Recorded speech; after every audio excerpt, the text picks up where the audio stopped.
Peace, blessings, and wholeness, family. It is August 8th, 2025, 6 p.m. Let's do a little quick garden tour before I have to head to work.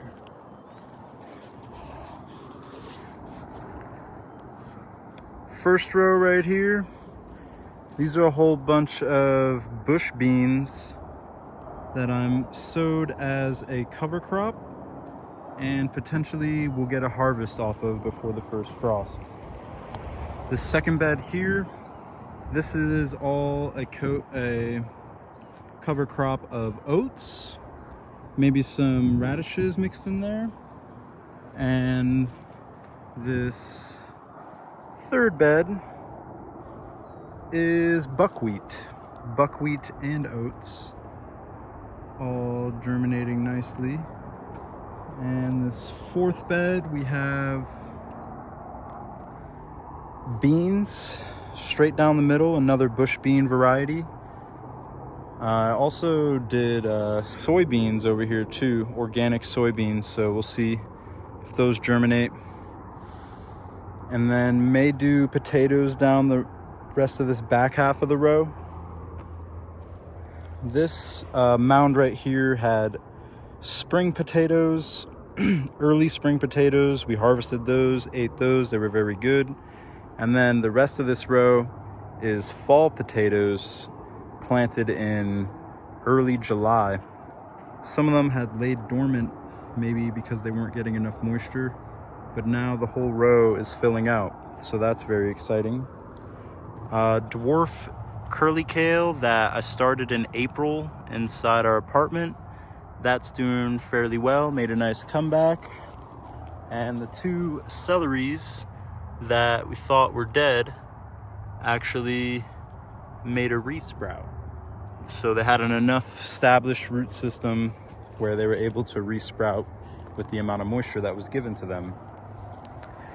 Got the beautiful black walnuts all down this row.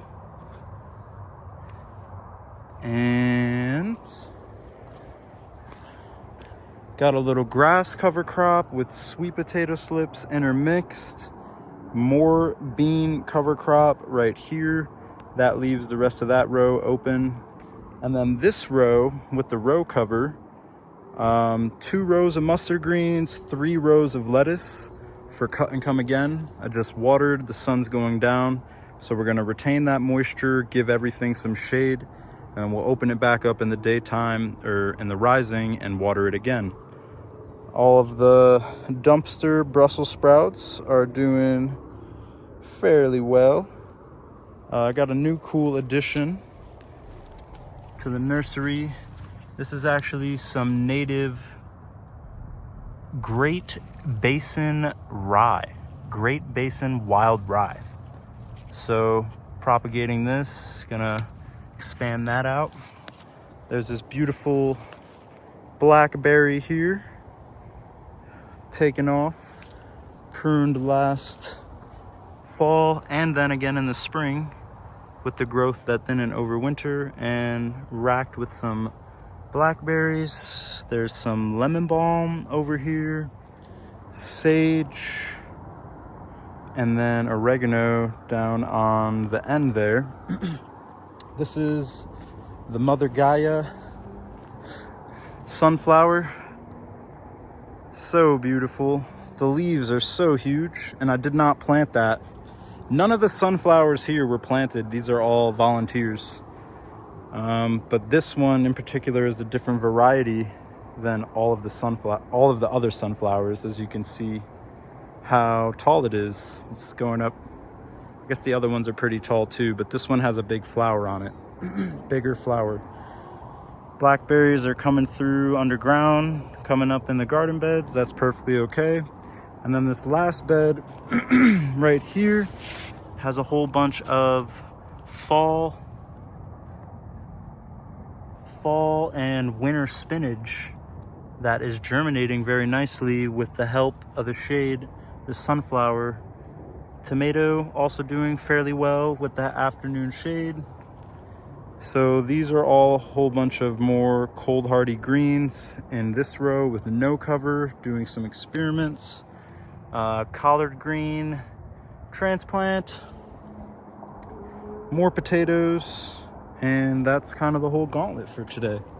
So it may not look like a lot, but there is a good amount of things growing and going on. So stay tuned for fall greens, what harvest is, what is going to harvest in the fall. There's also a little tomatillo checking in over there. That sunflower though, woo! And yeah, that is the Farmer John update for today. So overall, everything is looking very good. I'm coming here to water every day now at this point and maintain that low tunnel.